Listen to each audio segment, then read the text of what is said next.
오늘 우리가 함께 묵상할 하나님의 말씀은 데살로니가 전서 2장 1절에서 4절까지 말씀입니다. 말씀의 은혜를 나누기 전 먼저 카리스를 준비해 주시기 바랍니다.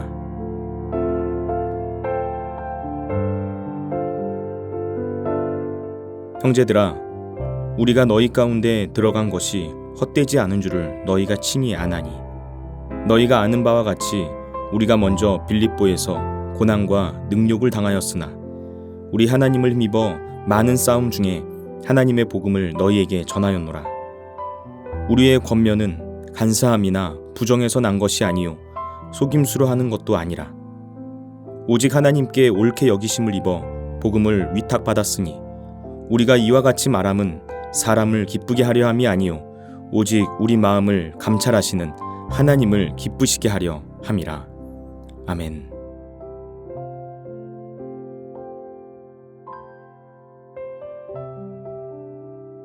복음을 전하는 일은 늘 큰 저항을 가져옵니다. 성경을 보아도 그렇고 기독교 역사를 보아도 그렇습니다. 순탄하게 전해지는 복음이란 존재하지 않는 것이구나 느껴질 정도로 복음이 전해지는 곳에는 늘 저항이 뒤따라왔습니다. 복음이 전해지는 곳에 저항이 있었던 이유는 복음이 가지고 있는 성질 때문입니다. 복음은 기존에 당연하다고 생각했던 질서와 생각과 가치를 깨어 부수는 성질을 가지고 있습니다. 복음은 지금까지 존재해왔던 질서와 정반대의 가치관과 사고방식을 불러일으킵니다. 그렇기 때문에 복음이 있는 곳에는 필연적으로 저항이 생깁니다. 그리고 그 저항은 복음을 전하거나 또는 그 복음에 반응한 사람들에 대한 핍박과 박해의 형태로 나타납니다. 복음을 전한다는 이유 하나 때문에, 예수님을 믿는다는 이유 하나 때문에 고난과 박해를 당하게 되는 것입니다. 우리가 바울을 비롯한 수많은 복음 전도자들을 통해 배워야 하는 부분은 그들은 분명 복음으로 인해 고난을 받게 될 것을 알면서도 복음을 전하는 일을 그치지 않았다는 점에 있었습니다. 오늘 2절 말씀에서 바울은 너희가 아는 바와 같이 우리가 먼저 빌립보에서 고난과 능욕을 당하였으나 우리 하나님을 힘입어 많은 싸움 중에 하나님의 복음을 너희에게 전하였노라 라고 말합니다. 빌립보에서 바울과 동역자들이 어떤 고난과 모욕을 당했고 얼마나 심한 반대에 부딪혔는지, 그리고 그들이 어떻게 포기하지 않고 담대하게 데살로니가에까지 와서 복음을 전하게 되었는지 그 누구보다 데살로니가 교회 성도들이 이미 잘 알고 있다는 것입니다. 정말 그렇습니다. 사도행전 16절 말씀을 보면 바울과 실라가 빌립보에 있을 때 귀신에 들린 채로 점을 치는 여종을 고쳐준 사건이 나옵니다. 원래 그 여인은 점을 치면서 주인들에게 돈벌이를 해주었는데 바울과 실라가 이 여인에게서 귀신을 쫓아내자 여종의 주인들이 더 이상 돈을 벌 수 없게 되었습니다. 그래서 그 주인들이 앙심을 품고 바울과 실라가 잘못된 풍속을 전한다는 이유로 고소를 했던 것이죠. 바울과 실라는 이 일로 인해서 많은 매를 맞고 옥에 갇히게 되었습니다. 그리고 그때 그 감옥에서 하나님을 찬송하고 기도하자 큰 지진이 나서 옥문이 열리는 기적이 일어났습니다. 그 사건이 일어난 도시가 바로 빌립보였습니다. 그런데 놀랍게도 바울은 옥에서 풀려난 후에도 계속해서 복음을 전했습니다.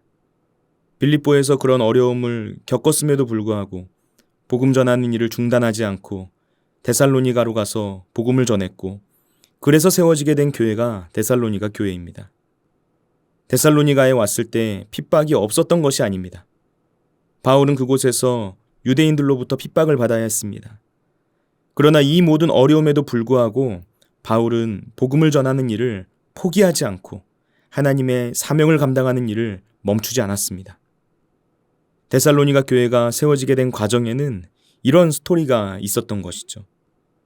여러분, 바울은 복음을 전하는 일에 자신의 모든 것을 다 걸었습니다.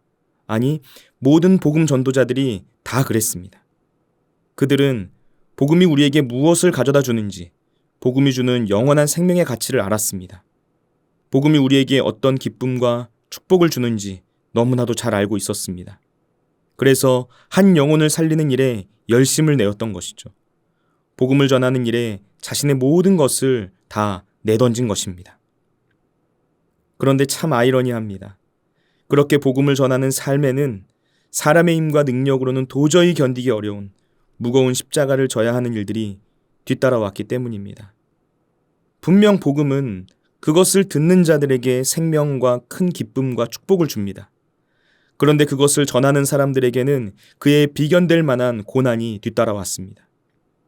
바울은 디모데후서 1장 8절 말씀에서 자신의 영적인 아들 디모데에게 복음과 함께 고난을 받으라 라고 말했습니다. 복음과 함께 고난을 받으라는 것은 고난을 회피하지 말라는 의미입니다.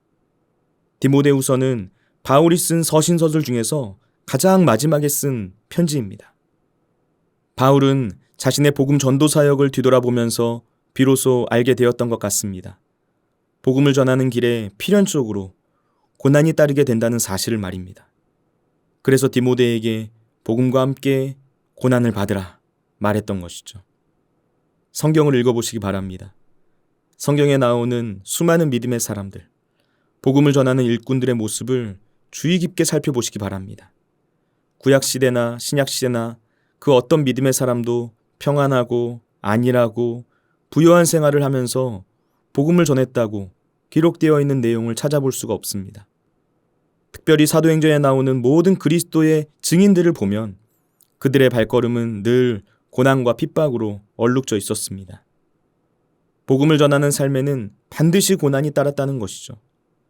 그래서 예수님께서는 마태복음에 나오는 산상수훈 말씀에서 의를 위하여 박해를 받은 자는 복이 있나니 천국이 그들의 것임이라 라고 말씀하셨던 것 같습니다.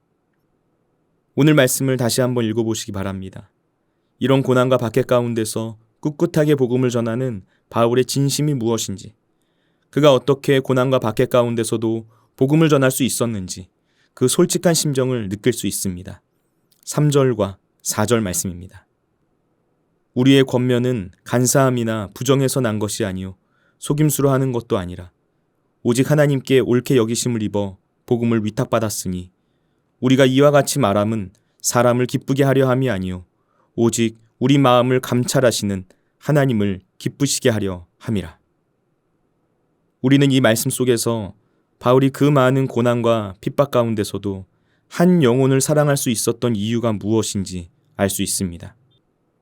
4절에서 바울은 분명하게 말합니다. 자신이 복음을 전하는 목적이 사람을 기쁘게 하는 것이 아니라 오직 하나님을 기쁘시게 하는 것이라고 말하고 있습니다.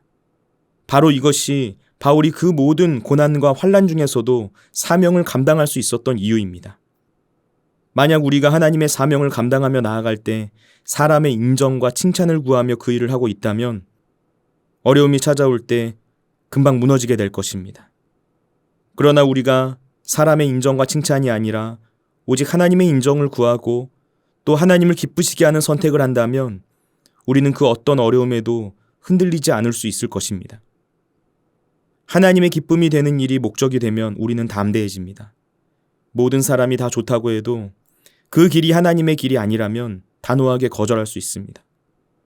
반대로 모든 사람이 다 반대하더라도 하나님께서 기뻐하시는 길이라면 우리는 기꺼이 그 길을 걷게 될 것입니다. 예수님을 생각해 보시기 바랍니다.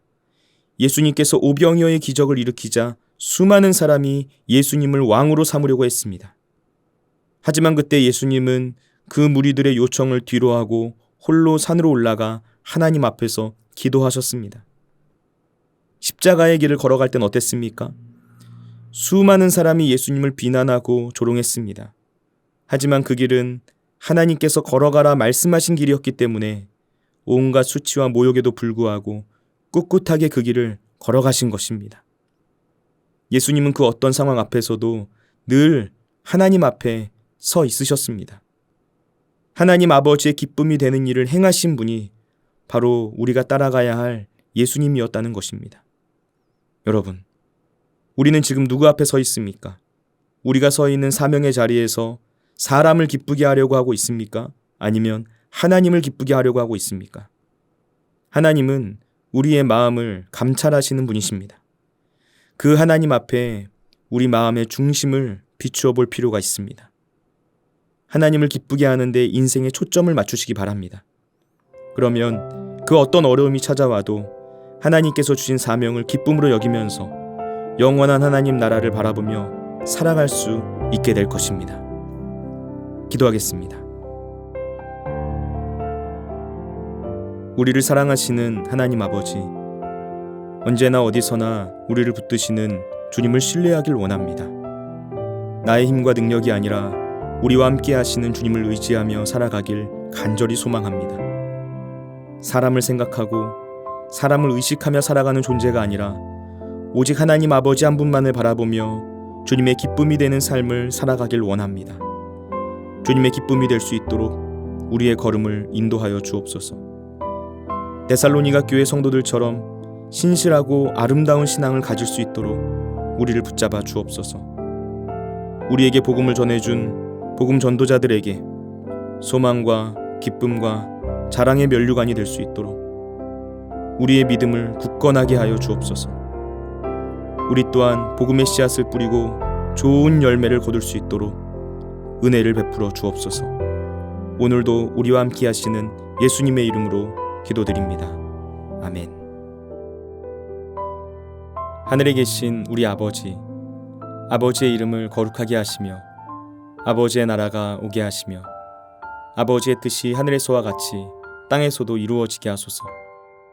오늘 우리에게 일용할 양식을 주시고 우리가 우리에게 잘못한 사람을 용서하여 준 것 같이 우리 죄를 용서하여 주시고 우리를 시험에 빠지지 않게 하시고 악에서 구하소서. 나라와 권능과 영광이 영원히 아버지의 것입니다. 아멘.